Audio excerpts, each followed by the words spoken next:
ನಮಸ್ಕಾರ ಗುರು, ಎಲ್ಲರೂ ಹೇಗಿದ್ದೀರಾ? ಎಲ್ಲರೂ ಚೆನ್ನಾಗಿದ್ದೀರಾ ಅಂದ್ಕೊಳ್ತೀನಿ. ನಾನು ಮಾತ್ರ ಸೂಪರ್ ಆಗಿದ್ದೀನಿ. ನಾನಿವತ್ತು ಚೆನ್ನಮ್ಮಾಜಿ ಸಮುದಾಯ ಭವನ, ನಮ್ಮ ಚೆನ್ನಗಿರಿಯಲ್ಲಿರೋದು ದೊಡ್ಡ ಚೌಟ್ರಿ ಅಂತಲೇ ಹೇಳ್ಬೋದು. ಯಾಕೆ ಇಲ್ಲಿಗೆ ಬಂದೆ ಅಂದರೆ ಪೀಸ್ ಆಗೈತೆ ಗುರು, ಯಾರೂ ಇಲ್ಲ, ಆರಾಮ್ ಜಾಗ. ಅವತ್ತೊಂದ್ಸಲಿ ಹೋಗ್ಬೇಕಾದ್ರೆ ರೋಡ ನೋಡ್ಕೊಂಡು ಹೋಗಿದ್ದೆ, ಸ್ವಲ್ಪ ಫೀಲ್ಡ್ ಚೆನ್ನಾಗಿತ್ತಲ್ಲ, ಹಂಗಾಗಿ ವಿಡಿಯೋ ಮಾಡೋದಕ್ಕೂ ಚೆನ್ನಾಗುತ್ತೆ ಅಂತ ಅಂದ್ಬಿಟ್ಟು. ನಿಮ್ಮ ಮುಂದೆ ಇದೆ ಪಲ್ಸರ್ 220F, ದಿ ಲೆಜೆಂಡ್ ಅಂತಲೇ ಹೇಳ್ಬೋದು ಗುರು. ಒಂದು ಕಾಲದಲ್ಲಿ ಒಂದು ಹವಾ ಮಾಡಿರೋಂಥ ಗಾಡಿ ಇದು. ನಮ್ಮ ಕಾಲೇಜಲ್ಲಿ ಅಂದರೆ ನಮ್ಮ ಮಾವ ಅವರೆಲ್ಲ ಕಾಲೇಜು ಓದಬೇಕಾದ್ರೆ ಅವ್ರ ಟೈಮಲ್ಲಿ 90s ಅಂದರೆ ಅವ್ರು ಹುಟ್ಟಿದ್ದಲ್ಲಿ 90s ಅಲ್ವಾ, ಆ ಟೈಮಲ್ಲೆಲ್ಲ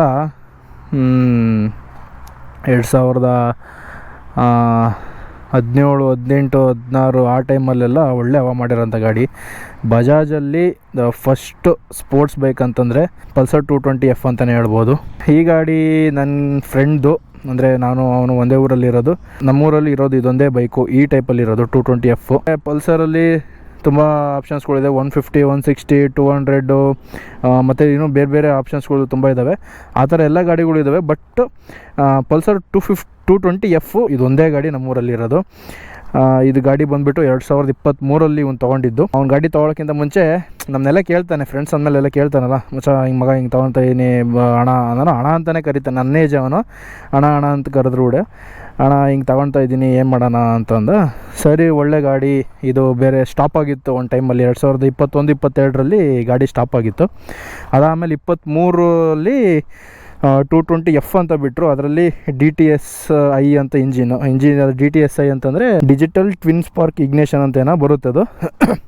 ಈ ಇಂಜಿನ್ನ ಕನ್ವರ್ಟ್ ಮಾಡಿಬಿಟ್ಟು ಹಳೆ ಇಂಜಿನ್ಗೆ ಈ ಇಂಜಿನ್ಗೆ ಸ್ವಲ್ಪ ಡಿಫ್ರೆನ್ಸ್ ಬರುತ್ತೆ, ಕನ್ವರ್ಟ್ ಮಾಡಿ ಈ ಇಂಜಿನ್ನ ಮಾಡಿರೋದು. ಇವಾಗಲೂ ನಾನು ಗೂಗಲಲ್ಲಿ ಹೋಗ್ಬಿಟ್ಟು Bajaj which is the legendary bike in under 250cc ಅಂತ ಹೊಡೆದ್ರೆ ಫಸ್ಟಲ್ಲಿ ತೋರಿಸೋದೆ ಪಲ್ಸರ್ 220F ಬಜಾಜಲ್ಲಿ. ಒಳ್ಳೆ ಹವಾ ಮಾಡೈತೆ ಗಾಡಿ, ಆ ಶೇಪು, ಆ ಲುಕ್ಕು. ಇನ್ನು ಮುಂದೆ ಫ್ರಂಟಿಂದ ನೋಡಿದರೆ ನಿಮಗೆ ಒಂಥರ ಮೊಲ ಥರ ಕಾಣುತ್ತೆ, ರ್ಯಾಬಿಟ್ ಥರ ಕಾಣುತ್ತೆ. ಸಖತ್ತು ಶೇಪು. ಹಿಂದೆಡೆ ಟೈರು ಸ್ವಲ್ಪ ಬ್ರಾಡ್ ಅಗಲ ಬರುತ್ತೆ. ಹಿಂದೆಡೆ ಲುಕ್ಕು ಏನು ಅಷ್ಟೊಂದು ವಿಯರ್ಡಾಗಿ ಏನು ಕೊಟ್ಟಿಲ್ಲ, ಚೆನ್ನಾಗಿ ಕೊಟ್ಟಿದ್ದಾರೆ. ಒಳ್ಳೆ ಬೈಕ್ ಅಂತಲೇ ಹೇಳ್ಬೋದು. ಮೇಯ್ನಾಗಿ ಇಂಜಿನ್ ನೋಡ್ತೀವಿ ಅಂದರೆ 220cc single cylinder oil cooled engine, 20 bhp 18 Nm torque. ಹೌದು, 20 bhp 18 Nm ಟಾರ್ಕ್ ಪ್ರೊಡ್ಯೂಸ್ ಮಾಡುತ್ತೆ. ಕ್ವಿಕ್ ಶಿಫ್ಟರ್ ಬರಲ್ಲ, ಆಟೋ ಗ್ಲಿಪ್ಪರು, ಈ ಬೇರೆ ಏನು ಯಾವುದೇ ಥರ ಆಪ್ಷನ್ಸ್ ಇಲ್ಲ. ಒಳ್ಳೆ ರಾ ಗಾಡಿ. 5 ಸ್ಪೀಡ್ ಬರುತ್ತೆ, 5 ಸ್ಪೀಡ್ ಗೇರ್ ಬರುತ್ತೆ. ಸೀಟ್ ಹೈಟ್ ಬಂದುಬಿಟ್ಟು 765 ಬರುತ್ತೆ. ಗ್ರೌಂಡ್ ಕ್ಲಿಯರೆನ್ಸ್ ಬಂದುಬಿಟ್ಟು 165 ಸಮಥಿಂಗ್ ಬರುತ್ತೆ. ಗ್ರೌಂಡ್ ಕ್ಲಿಯರೆನ್ಸು ಕೆಳಗಡೆ ಈ ಜಾಗದಲ್ಲಿ ಕೊಟ್ಟಿದ್ದಾರಲ್ಲಿ ಇದು ಫೈಬರ್ ಐಟಮು. ರಮ್ಸ್ ಏನಾರು ಸ್ವಲ್ಪ ಜಾಸ್ತಿ ಇತ್ತು ಅಂದರೆ ಸ್ವಲ್ಪ ಟಚ್ ಆಗೋ ಸಾಧ್ಯತೆ ತುಂಬ ಇದೆ. ಒಂದಿನ ಫುಲ್ಲು ನನ್ನ ಹತ್ರನೇ ಇತ್ತು ಬೈಕ್ ಇದು. ಆವಾಗ ಬಂದಾಗಿದ್ದು ನಾನು ತುಂಬಾ ಹೊಡೆದಾಡಿದ್ದೀನಿ ಗಾಡಿನ. ಬಟ್ ನಿಮಗೆ ಎಕ್ಸ್ಪೀರಿಯೆನ್ಸ್ ಮಾಡಬೇಕು ಅಂತಂದರೆ ಒಂದಿನ ನಾನು ಗಾಡಿ ಹಿಡ್ಕೊಂಡು ಗಾಡಿ ಹೆಂಗೆ ಅನಿಸುತ್ತೆ, ಓಕೆನಾ, ತೊಗೋಬೋದಾ ಬೇಡವಾ, ನನ್ನ ಜನಕ್ಕೆ ಏನು ಅದ್ರ ಬಗ್ಗೆ ಒಳ್ಳೆ ತಿಳಿಸ್ಲಿ, ಅದರದ್ದು ಏನು ನೆಗೆಟಿವ್ ಪಾಯಿಂಟ್ಸ್ ಇದೆ ಎಲ್ಲ ನಾನು ನೋಡ್ಕೋಬೇಕಲ್ಲ. ಒಂದು ದಿನ ಬೆಳಗ್ಗೆಯಿಂದ ನನ್ನ ಹತ್ರನೇ ಇತ್ತು ಬೈಕು. ಬೆಳಗ್ಗೆಯಿಂದ ಫುಲ್ ಬಿಸಿಲು, ಇವಾಗ ನೋಡ್ತಾ ಇರ್ಬೋದು ವೆದರ್ ಸ್ವಲ್ಪ ಕೂಲ್ ಆಗೈತೆ. ಹಂಗಾಗಿ ಇವಾಗ ಬಂದಿದ್ದೀನಿ ವೀಡಿಯೋ ಮಾಡಬೇಕು ಅಂತಂದು. ಬಟ್ ಗ್ರೌಂಡ್ ಕ್ಲಿಯರೆನ್ಸ್ ಇನ್ನು ಸ್ವಲ್ಪ ಹೈಟ್ ಕೊಟ್ಟಿದ್ದರೆ ಚೆನ್ನಾಗಿರ್ತಾಯಿತ್ತು. ಫ್ರಂಟು ಬ್ಯಾಕು ಡಿಸ್ಕ್ ಬರುತ್ತೆ. ಫ್ರಂಟಲ್ಲಿ ಒಂದೇ ABS ಬರೋದು, ಬ್ಯಾಕಲ್ಲಿ ABS ಬರೋದಿಲ್ಲ. ಫ್ರಂಟ್ ABSನ ಆಫ್ ಮಾಡ್ಕೋಬೋದು, ಆನ್ ಮಾಡ್ಕೋಬೋದು. ಫ್ರಂಟಲ್ಲಿ 90/90 ಸೆಕ್ಷನ್ ಟೈರ್ ಕೊಟ್ಟಿದ್ದಾರೆ. ಬ್ಯಾಕಲ್ಲಿ 120/80 ಅಲ್ಲಿ ಕೊಟ್ಟಿದ್ದಾರೆ ನೋಡಿ, 120/80 ಸೆಕ್ಷನ್ ಟೈರ್ ಕೊಟ್ಟಿದ್ದಾರೆ. ಎರಡು ಕಡೆ ಅಲೈವ್ಸ್ ಬರುತ್ತೆ. ಡಿಸ್ಕ್ ಫ್ರಂಟಲ್ಲಿ ಬರುತ್ತೆ, ಡಿಸ್ಕ್ ಎರಡು ಸೈಡ್ ಬರುತ್ತೆ. ABS ಮಾತ್ರ ಫ್ರಂಟಲ್ಲಿ ಬರುತ್ತೆ, ಅದನ್ನ ಆಫ್ ಮಾಡ್ಕೋಬೋದು, ಆನ್ ಮಾಡ್ಕೋಬೋದು. ಇದರಲ್ಲಿ ಫ್ಯೂಲ್ ಟ್ಯಾಂಕ್ ಕೆಪಾಸಿಟಿ ಬಂದುಬಿಟ್ಟು 15 ಲೀಟರ್ಸ್ ಕೆಪಾಸಿಟಿ ಕೊಟ್ಟಿದ್ದಾರೆ. ಅರೌಂಡು ಅಪ್ರಾಕ್ಸಿಮೇಟ್ ನಿಮಗೆ ಒಂದು 40 ಮೈಲೇಜ್ ಕೊಡ್ಬೋದು. ನನ್ನ ಫ್ರೆಂಡ್ ಹೇಳಿರೋ ಪ್ರಕಾರ ಆಲ್ಮೋಸ್ಟ್ ಒಂದು 35 to 40 ಮೈಲೇಜ್ ಕೊಡುತ್ತೆ ಅಂತ ಹೇಳಿದ್ದಾನೆ. ಸಾಕು, 220cc 35+ ಮೈಲೇಜ್ ಕೊಡುತ್ತೆ ಅಂತಂದರೆ ಬೇಜಾನಾಗೋಯ್ತು. ಅದು ಬಿಟ್ಟರೆ ಫ್ರಂಟಲ್ಲಿ LED ಕೊಟ್ಟಿದ್ದಾರೆ, ಪ್ರೊಜೆಕ್ಟರ್ ಲೈಟ್ ಕೊಟ್ಟಿದ್ದಾರೆ. ಇಲ್ಲಿ ನೋಡ್ತಾ ಇರ್ಬೋದು, ಪ್ರೊಜೆಕ್ಟರ್ ಹೆಡ್ಲೈಟ್ ಕೊಟ್ಟಿದ್ದಾರೆ. ಅದು ಬಿಟ್ಟರೆ DRLs ಇದೆಯಾ, ಒಂದು ನಿಮಿಷ, 2 DRLs ಕೊಟ್ಟಿದ್ದಾರೆ. ಇವನು ಚೇಂಜ್ ಮಾಡಿಸಿದ್ದಾನೆ, ಡೇ ಟೈಮ್ ರನ್ನಿಂಗ್ ಲ್ಯಾಂಪ್ಸು. ಅದು ಬಿಟ್ಟರೆ 2 ಹಜಾರ್ಡ್ ಇಂಡಿಕೇಟರು, ಹಜಾರ್ಡ್ ಲೈಟು. ಇಲ್ಲಿ ಪ್ರೊಜೆಕ್ಟರ್ ಲೈಟ್ ಕೊಟ್ಟಿದ್ದಾರೆ. ಅದು ಬಿಟ್ಟರೆ ಬ್ಯಾಕಲ್ಲಿ ಬ್ಯಾಕಲ್ಲು ಆಲೋಜನ್ ಇಂಡಿಕೇಟರ್ಸು. ಗಂಚಲಿ ಬಿಡಿ ಕನ್ನಡ ಮಾತಾಡಿ ಕನಸಿನ ರಾಣಿ. ಹೇಳಬೇಕು ಅಂದರೆ ಇವನು ಈ ಗಾಡಿ ತೊಗೋಬೇಕು ಅಂತ ತುಂಬಾ ವರ್ಕ್ ಮಾಡಿ ಕಷ್ಟಪಟ್ಟು ದುಡಿದು ತೊಗೊಂಡಿರೋಂಥ ಗಾಡಿ ಇದು. ಈ ವಯಸ್ಸಿಗೆ ಅಂದರೆ ಅವರು ಒಂದೊಂದು ಆಸೆ ಗುರು. ಒಬ್ಬೊಬ್ಬರಿಗೆ ಬೈಕ್ ತೊಗೋಬೇಕು ಅಂತ ಆಸೆ, ಒಬ್ಬೊಬ್ಬರಿಗೆ ಮನೆ ಕಟ್ಟಬೇಕು ಅಂತ ಆಸೆ, ತುಂಬಾ ಆಸೆಗಳಿರ್ತವೆ. ಒಬ್ಬೊಬ್ಬರು ಹುಡುಗರಿಗೆ ಏನೇನೋ ಆಸೆಗಳಿರ್ತವೆ. ಅವನಿಗೆ ಒಂದು ಪಲ್ಸರ್ ಬೈಕ್ ಇಳಿಸ್ಬೇಕಂತ ತುಂಬಾ ಆಸೆ ಇತ್ತು ಅವನಿಗೆ. ಅವಾಗಿಂದನೋ ಹಣ ತೊಗೋಬೇಕು ಅಂತಲೇ ಇದ್ದ. ಕಾಲ ಕೂಡ ಬಂತು, ತೊಗೊಂಡಿದ್ದಾನೆ. ಹತ್ತಿರ 3 ವರ್ಷ ಆಗ್ತಾ ಬಂತು. ರಾಕಿಂಗ್ ಸ್ಟಾರ್ ಅವರ ಅಪ್ಪಟ ಅಭಿಮಾನಿ ಈ ಬೈಕ್ ಓನರು. ಬಿಟ್ಟರೆ ಅಮ್ಮು ಅದು ಯಾರು ಗೊತ್ತಿಲ್ಲ ನನಗೆ. ಅದು ಬಿಟ್ಟರೆ ಇಲ್ಲಿ ಹಾಕಿದ್ದಾನೆ ಗಾಂಚಲಿ ಬಿಡಿ ಕನ್ನಡ ಮಾತಾಡಿ. ನಾನು ಮಾತಾಡ್ರಪ್ಪ, ಕನ್ನಡ ಉಳಿಸಿ ಕನ್ನಡ ಬೆಳೆಸಿ. ಡಿಸ್ಪ್ಲೇ ನೋಡ್ತೀವಿ ಅಂತಂದರೆ ಸೆಮಿ ಡಿಜಿಟಲ್ ಇನ್ಸ್ಟ್ರೂಮೆಂಟ್ ಕ್ಲಸ್ಟರ್ ಕೊಟ್ಟಿದ್ದಾರೆ. ಇಲ್ಲಿ RPM ತೋರಿಸುತ್ತೆ, ಗಾಡಿ RPM. ಅದು ಬಿಟ್ಟರೆ ಇಲ್ಲಿ ಓಡೋಮೀಟ್ರ್ ತೋರಿಸುತ್ತೆ, ಎಷ್ಟು ಕಿಲೋಮೀಟ್ರ್ ಓಡಿದೆ ಅಂತ ತೋರಿಸುತ್ತೆ. ಈ ಕಡೆ ಬಂದರೆ ಕೆಳಗಡೆ RPM ಲಿಮಿಟ್, ಅಂದರೆ ಹೈ ಸ್ಪೀಡಲ್ಲಿ ಹೋಗಬೇಕಾದ್ರೆ ಇಲ್ಲಿ ರೆಡ್ ಲೈಟ್ ಒತ್ತುತ್ತೆ. ಅದು ಬಿಟ್ಟರೆ ಈ ಕಡೆ ಇಂಡಿಕೇಟರ್ ಕೊಟ್ಟಿದ್ದಾರೆ, ನ್ಯೂಟ್ರಲ್ಲು, ಡಿಮ್ ಆ್ಯಂಡ್ ಡಿಪ್ಪು, ಅಂದರೆ I beam, low beam, ABS ಆನಲ್ಲಿ ಇದೆಯೋ ಇಲ್ಲ ಅಂತಂದ್ಬಿಟ್ಟು. ಅದು ಬಿಟ್ಟರೆ ಇಲ್ಲಿ ಫ್ಯೂಲು ಕೆಳಗಡೆ ತೋರಿಸುತ್ತೆ ಎಷ್ಟಿದೆ ಅಂತಂದ್ಬಿಟ್ಟು. ಹಿಂಗೆ ಫುಲ್ ಹಿಂಗಿದ್ದು ಇಲ್ಲಿ ನೋಡಿರಿ, ಫುಲ್ಲು ಎಂಡ್ ಹಿಂಗೆ ಮೇಕ್ ಹೋಗಬೇಕು. ಇವಾಗ ಫುಲ್ಲು ಎಂಡಲ್ಲಿದೆ. ಅದು ಬಿಟ್ಟರೆ ರೀಸೆಟ್ ಬಟನ್ ಕೊಟ್ಟಿದ್ದಾರೆ. ನಿಮಗೆ ಟ್ರಿಪ್ A ಟ್ರಿಪ್ B ಎರಡು ಇದರಲ್ಲೇ ಚೇಂಜ್ ಮಾಡ್ಕೋಬೋದು.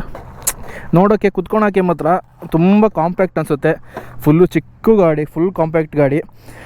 ಅದು ಬಿಟ್ಟರೆ ಇಲ್ಲಿ ಕಿಲ್ ಸ್ವಿಚ್ ಕೊಟ್ಟಿದ್ದಾರೆ. ಇಲ್ಲೆಲ್ಲ ಲೈಟಿಂಗ್ಸ್ ಕೊಟ್ಟಿದ್ದಾರೆ, ಕಾಣ್ತಾ ಇದೆಯಲ್ಲ, ಇಲ್ಲಿ ಕಾಣಿಸುತ್ತೆ ನೋಡಿರಿ ನಿಮಗೆ. ಬ್ಲೂ ಕಲರ್ ಲೈಟ್ ಕೊಟ್ಟಿದ್ದಾರೆ. ನೈಟ್ ಹೊತ್ತು ಚೆನ್ನಾಗಿ ಕಾಣಿಸುತ್ತೆ ಎಲ್ಲಿ ಯಾವ ಬಟನ್ ಇದೆ ಅಂತಂದ್ಬಿಟ್ಟು. ಅದು ಬಿಟ್ಟರೆ ಈ ಗಾಡಿ ಬಗ್ಗೆ ತುಂಬ ಏನು ಡೀಟೇಲಾಗಿ ಹೇಳೋವಂಥದ್ದಿಲ್ಲ. ಒಟ್ಟಿನಲ್ಲಿ ಒಳ್ಳೆ ಹವಾ ಮಾಡಿರೋಂಥ ಗಾಡಿ ಆವಾಗಿನ ಟೈಮಲ್ಲಿ. ಇವಾಗಲೂ ನಮ್ಮ ಹುಡುಗರು ತುಂಬ ಜನ ಇಟ್ಟಿದ್ದಾರೆ ಪಲ್ಸರಲ್ಲಿ. ಬಟ್ ಪಲ್ಸರಲ್ಲಿ ಬೇರೆ ಬೇರೆ ಥರ ಗಾಡಿಗಳು ಇಟ್ಟಿದ್ದಾರೆ. ಬಟ್ 220F ಇರೋದು ನಾನು ನೋಡಿರೋದು ತುಂಬ ಕಮ್ಮಿ, ರೇರು. ಇವಾಗೆಲ್ಲ ಮಾರ್ಕೆಟಲ್ಲಿ ಸಿಗುತ್ತೆ. ಬಟ್ ಈ ಗಾಡಿ ಇಟ್ಟವಂಗೆ ಗೊತ್ತು ಆ ರಾ ಪವರ್ ಏನು, ಆ ಗಾಡಿ ಪವರ್ ಏನು ಅಂತಂದ್ಬಿಟ್ಟು. ಇಲ್ಲಿ ನೋಡ್ತಾ ಇರ್ಬೋದು, ಇಲ್ಲಿ ಕಾರ್ಬನ್ ಫೈಬರ್ ಡಿಸೈನ್ ಕೊಟ್ಟಿದ್ದಾರೆ. ಮತ್ತು ಫ್ರಂಟಲ್ಲೂ ಸ್ವಲ್ಪ ಕೊಟ್ಟಿದ್ದಾರೆ ಕಾರ್ಬನ್ ಫೈಬರ್ ಡಿಸೈನ್. ತಡೀರಿ ತೋರಿಸ್ತೀನಿ ನಿಮಗೆ. ಕಾರ್ಬನ್ ಫೈಬರ್ ಅಲ್ಲ ಅದು, ಇಲ್ಲಿ ಕೊಟ್ಟಿದ್ದಾರೆ ನೋಡಿರಿ, ಕಾರ್ಬನ್ ಫೈಬರ್ ಡಿಸೈನ್ ಕೊಟ್ಟಿದ್ದಾರೆ ಅಷ್ಟೇ. ನೋಡೋಕ್ಕೆ ಚೆನ್ನಾಗಿ ಕಾಣುತ್ತೆ. ಇಲ್ಲೂ ಕೊಟ್ಟಿದ್ದಾರೆ ಕಾರ್ಬನ್ ಫೈಬರ್ ಡಿಸೈನು. ಒಟ್ಟಿನಲ್ಲಿ ನೋಡೋಕ್ಕೆ ಮಾತ್ರ ಒಳ್ಳೆ ಲುಕ್ ಗಾಡಿ. ನನ್ನ ಪ್ರಕಾರ 220cc ಒಳಗಡೆ, ಅಂದರೆ 250cc ಒಳಗಡೆ ಒಳ್ಳೆ ಗಾಡಿ ಅಂತಲೇ ಹೇಳ್ಬೋದು. Best choose Pulsar. ಒಳ್ಳೆ ಮೈಲೇಜು, ಲುಕ್ಕಿಗೆ ಲುಕ್ಕು ಎಲ್ಲದು ಒಂದೇ ಗಾಡಿಯಲ್ಲಿ ಸಿಗುತ್ತೆ. ನಿಮ್ಗೆ ಇಷ್ಟ ಆಯಿತು ಅಂದರೆ ತಗೊಳ್ರಿ. ಒಟ್ಟಿನಲ್ಲಿ ನಾನು ರೈಡ್ ಮಾಡಿ ನನಗೆ ಇಷ್ಟ, ನನಗೇನು ಅದರಲ್ಲಿ ಗಾಡೀಲಿ ಇಷ್ಟ ಆಯಿತು ಅಂತ ನಾನು ಹೇಳಿದ್ದೀನಿ. ನೆಗೆಟಿವ್ ಹುಡುಕ್ತಾ ಹೋದರೆ ಸುಮಾರು ಸಿಗುತ್ತೆ. ಈ ಗಾಡೀಲಿ ವೈಬ್ರೇಷನ್ ಅಂತೂ ಕೇಳಲೇಬೇಡ್ರಿ, ತುಂಬಾ ವೈಬ್ರೇಷನ್ಸ್ ಇದೆ. ವೈಬ್ರೇಷನ್ಸ್ ಮೀನ್ಸ್ ನೀವು ಯಾವಾಗ ಒಂದು 5000 6000 RPM ಮೇಲೆ ಹೋದಾಗ ತುಂಬಾ ವೈಬ್ರೇಷನ್ಸ್ ಬರುತ್ತೆ. ಪರವಾಗಿಲ್ಲ, ಯಾಕೆಂದರೆ ಇದೆಲ್ಲ ಫೈಬರ್ ಪಾರ್ಟ್ ಅಲ್ವಾ. ಈ ಟ್ಯಾಂಕ್ ಒಂದು ಬಿಟ್ಟರೆ ಇನ್ನು ಉಳ್ಕಿದ್ದು ನಿಮ್ಗೆ ಏನೇನು ಕಾಣುತ್ತಲ್ಲ ಅದು ಫುಲ್ಲು ಫೈಬರ್ ಪಾರ್ಟೇ ಇರೋದು ಗಾಡೀಲಿ. ಇದರಲ್ಲಿ ಮಿರರ್ ಕೂಡ ಆ ಕಡೆ ಈ ಕಡೆ ಹಿಂಗೆ ಅಗಲ ಮಾಡ್ಕೋಬೋದು. ವ್ಯೂ ಸಖತ್ತಾಗಿ ಕಾಣಿಸುತ್ತೆ ಹಿಂದೆಗಡೆಯಿಂದ, ಬ್ಯಾಕ್ ಸೈಡ್ ವ್ಯೂವು. ಈ ಥರ ಇದ್ರೆ ನೋಡೋಂಗೆ ಅನಿಸಲ್ಲ, ಏನೋ ಒಂಥರ ವಿಯರ್ಡಾಗಿ ಕಾಣಿಸುತ್ತೆ. ಹಿಂಗೆ ಇದನ್ನು ಕ್ಲೋಸ್ ಮಾಡ್ಕೊಂಡ್ರೆ ನೋಡೋಕ್ಕೆ ಒಂದು ಸ್ವಲ್ಪ ಸಖತ್ತಾಗಿ ರಗಡ್ ಲುಕ್ ಕಾಣಿಸುತ್ತೆ. ಜಾಸ್ತಿ ಹೇಳೋದೇನಿಲ್ಲ ಗಾಡಿ ಬಗ್ಗೆ. ಇವಾಗ ಒಂದು ರೌಂಡ್ ಹೋಗ್ಬಿಟ್ಟು ವಿಡಿಯೋನ ಎಂಡ್ ಮಾಡೋಣ. ಬನ್ನಿ ಒಂದು ರೈಡ್ ಹೋಗಿ ಬಂದುಬಿಡೋಣ.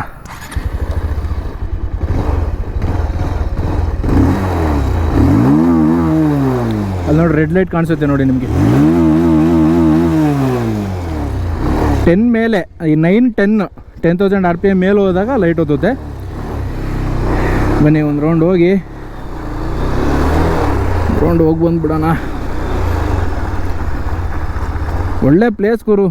ಈ ಪ್ಲೇಸು ಅವಾಗಿಂದನೇ ಬರಬೇಕು, ಇಲ್ಲೇ ವೀಡಿಯೋ ಮಾಡೋಣ ಅಂದ್ಕೊಂಡಿನಿ. ಬಟ್ ಅದು ಕಾರ್ಯ ಈ ಕಾರ್ಯ ಅದು ಇದು ಫಂಕ್ಷನ್ಸ್ ಅಂತ ನಡೀತಾನೆ ಇರುತ್ತೆ, ಬರೋಕ್ಕೆ ಟೈಮೇ ಸಿಗೋಲ್ಲ. ಇವತ್ತು ನೋಡೋಣ ಅಂತ ಬಂದೆ, ಒಟ್ಟಿನಲ್ಲಿ ಖಾಲಿ ಇತ್ತು. ಹೀಗಾಗಿ ವಿಡಿಯೋ ಇಲ್ಲೇ ಮಾಡಿದ್ದೀನಿ. ಅಡಿಕೆ ಕೆಡೋತಾ ಇದ್ದಾರೆ, ಇಲ್ಲಿ ಹಿಂದೆಗಡೆ ತೋಟ ಇದೆ ಎಲ್ಲ ಅವ್ರದ್ದು. ಬನ್ನಿ ಲೆಟ್ಸ್ ಗೋ.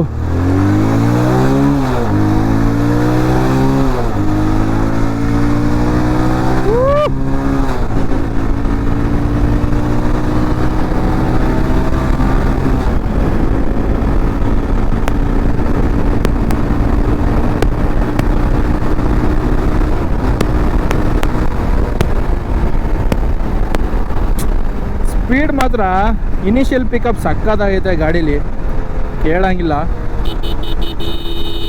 ಹೆಂಗೆ ಬೇಕಂಗೆ ಬರ್ತಾರೆ ಇವರು. ಆರು ನೋಡ್ತಿದ್ದೆ ಕೇಳಿಸಲ್ಲ ನಮ್ಮ ಕೈ.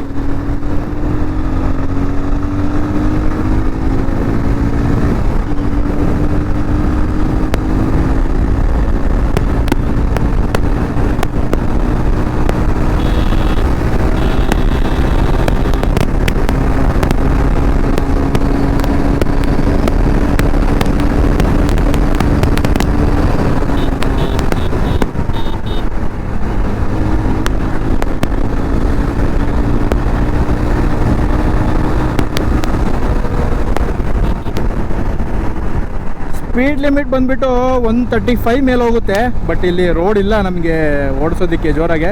ಸಾಕು, ಜಾಸ್ತಿ ಜೋರಾಗಿ ಓಡಿಸ್ಲೂಬಾರ್ದು. ನಮ್ಮ ಮನೇಲಲ್ಲೇ ಹಳೆ ವೀಡಿಯೋಗಳೆಲ್ಲ ನೋಡಿಬಿಟ್ಟು ಗಾಡಿ ಜೋರಾಗಿ ಹೊಡಿತೀಯಾ, ನೀನು ಆ ಫೀಲ್ಡ್ ಆರಿಸ್ಕೊಂಡಿರೋದೇ ಸ್ವಲ್ಪ ರಾಂಗ್ ಐತೆ, ಯಾಕೆ ಹಂಗೆ ಮಾಡ್ತೀಯಾ, ಮೆಲ್ಲ ಕೊಡಿ ಅಂತ ಹೇಳ್ತಾರೆ.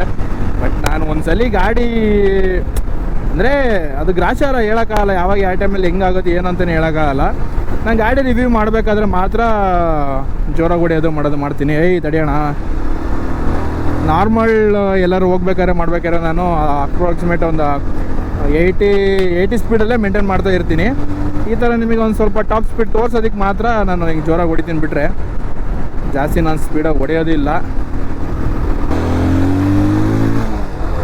ನಿಮಗೆ ಈ ಗಾಡಿದು ಅಮೌಂಟ್ ಹೇಳಿಲ್ಲ ಅಲ್ವಾ ಎಷ್ಟಾಗುತ್ತೆ ಅಂತಂದ್ಬಿಟ್ಟು.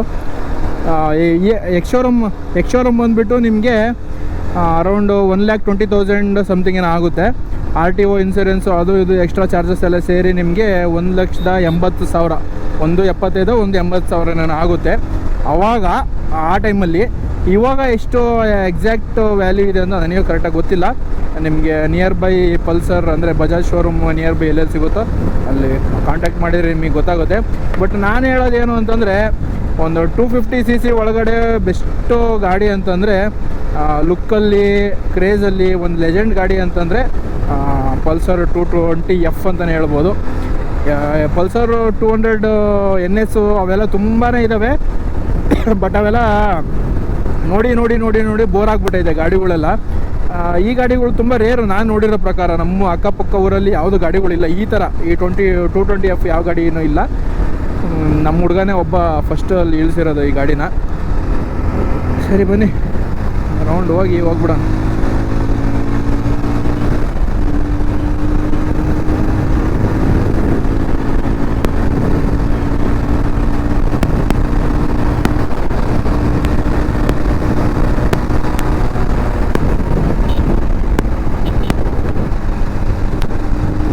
ಕಾರ್ನರಿಂಗು ಸಖತ್ತಾಗಿ ಮಾಡ್ಬೋದು. ಸ್ಪೋರ್ಟ್ಸ್ ಕ್ರೂಸರ್ ಗುರು ಇದು, ಚೆನ್ನಾಗಿದೆ ಗಾಡಿ ಓಡಿಸೋದಕ್ಕೆ ಮಾಡೋದಕ್ಕೆ. ಒಳ್ಳೆ ಪಿಕಪ್ಪು, ಫ್ರಂಟ್ ಬ್ರೇಕಿಂಗ್ ಸಖತ್ತಾಗಿದೆ. ABS ಬ್ಯಾಕು ಕಾನ್ಫಿಡೆನ್ಸ್ ಕೊಡಲ್ಲ. ಬ್ಯಾಕಲ್ಲೊಂದು ABS ಕೊಡಬೇಕಿತ್ತು. ಅಷ್ಟೇ ದುಡ್ಡು ತಗೊಳ್ತಾರಂತೆ. ಇನ್ನೊಂದು 50,000 ರೂಪಾಯಿ ಜಾಸ್ತಿ ಮಾಡಿಬಿಟ್ಟು ಬ್ಯಾಕಲ್ಲೂ ಒಂದು ಕೊಡ್ಬೋದಿತ್ತು ABSನ. ಬಟ್ ಇವಾಗಿನ ರೂಲ್ಸ್ ಪ್ರಕಾರ 350cc ಮೇಲ್ಗಡೆ ಬರೋ ಗಾಡಿಗಳಿಗೆಲ್ಲ ABS ಕಡ್ಡಾಯ ಅಂತ ಮಾಡಿದ್ದಾರೆ. ಬಟ್ ಅವಾಗ ಇರಬೇಕಿತ್ತು ABS. ಈ ಗಾಡಿಗೆ ಇದ್ದಿದ್ರೆ ಸ್ವಲ್ಪ ಚೆನ್ನಾಗಿರೋದು. ಇರಲಿ, ನೋ ಪ್ರಾಬ್ಲಮ್.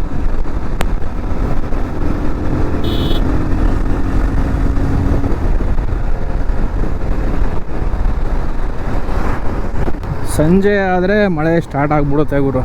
ಅದಕ್ಕೆ ಮಧ್ಯಾಹ್ನ ಬಿಸಿಲಾದ್ರೂ ಪರವಾಗಿಲ್ಲ ಅಂತ ಅಂದ್ಬಿಟ್ಟು ವಿಡಿಯೋ ಮಾಡೋಕ್ಕೆ ಹೋಗಿದ್ದಿದೆ. ಇವಾಗ ಜಸ್ಟು ನಮ್ಮ ಊರ ಒಳಗಡೆ ಬಂದಿದ್ದೀನಿ. ಒಂದು ಒಳ್ಳೆ ಗಾಡಿ ಗುರು, ಸಖತ್ ಗಾಡಿ ಮಾತ್ರ. ಸುಮ್ಮನೆ ಒಂದು ರೋಡಲ್ಲಿ ಹೋದ್ರೂ ಜನ ಹಂಗೆ ತಿರುಗಿ ನೋಡ್ತಾರೆ. ಎಕ್ಸಾಸ್ಟ್ಗಳು ಸೌಂಡ್ಗಳು ಸಖತ್ತಾಗೈತೆ ಕೇಳೋದಕ್ಕೆ. ಸಾಕು ಬನ್ನಿ. ಬಾ. ಈ ವಿಡಿಯೋ ಇಷ್ಟ ಆದರೆ ಲೈಕ್ ಮಾಡಿ, ಶೇರ್ ಮಾಡಿ, ಕಮೆಂಟ್ ಮಾಡಿ ಆ್ಯಂಡ್ ಸಬ್ಸ್ಕ್ರೈಬ್ ಮಾಡ್ಕೊಳ್ರಿ. ಆ್ಯಂಡ್ ಇವತ್ತಿಗೆ ನನ್ನ ಯೂಟ್ಯೂಬ್ ಚಾನಲಲ್ಲಿ 400+ ಸಬ್ಸ್ಕ್ರೈಬರ್ಸ್ ಕಂಪ್ಲೀಟ್ ಆಗಿದ್ದಾರೆ. ಆದಷ್ಟು ಬೇಗ 500 ಸಬ್ಸ್ಕ್ರೈಬರ್ಸ್ ಕಂಪ್ಲೀಟ್ ಆಗಲಿ ಅಂತ ಕೇಳ್ಕೊತೀನಿ. 500 ಸಬ್ಸ್ಕ್ರೈಬರ್ಸ್ ಕಂಪ್ಲೀಟ್ ಆದರೆ ಒಂದು ಒಳ್ಳೆಯ ವಿಡಿಯೋ ಜೊತೆ ಸಿಗ್ತೀನಿ ನಿಮಗೆ. 500 ಸಬ್ಸ್ಕ್ರೈಬರ್ಸ್ ಕಂಪ್ಲೀಟ್ ಆದರೆ ಓಕೆ. ಈ ವಿಡಿಯೋ ಇಷ್ಟ ಆದರೆ ಲೈಕ್ ಮಾಡಿ, ಶೇರ್ ಮಾಡಿ, ಕಮೆಂಟ್ ಮಾಡಿ ಆ್ಯಂಡ್ ಸಬ್ಸ್ಕ್ರೈಬ್ ಮಾಡ್ಕೊಳ್ರಿ. ಪಲ್ಸರ್ ಲವರ್ಸ್ ಯಾರ್ಯಾರು ಇದ್ದರೆ ನಿಮ್ಮ ಗ್ರೂಪಲ್ಲಿ, ಪಲ್ಸರು 220F ನಿಮ್ಮ ಹುಡುಗರು ಯಾರಾದರೂ ಇಟ್ಟಿದ್ರೆ ಆ ಹುಡುಗರಿಗೆ ಟ್ಯಾಗ್ ಮಾಡಿ, ಶೇರ್ ಮಾಡಿ.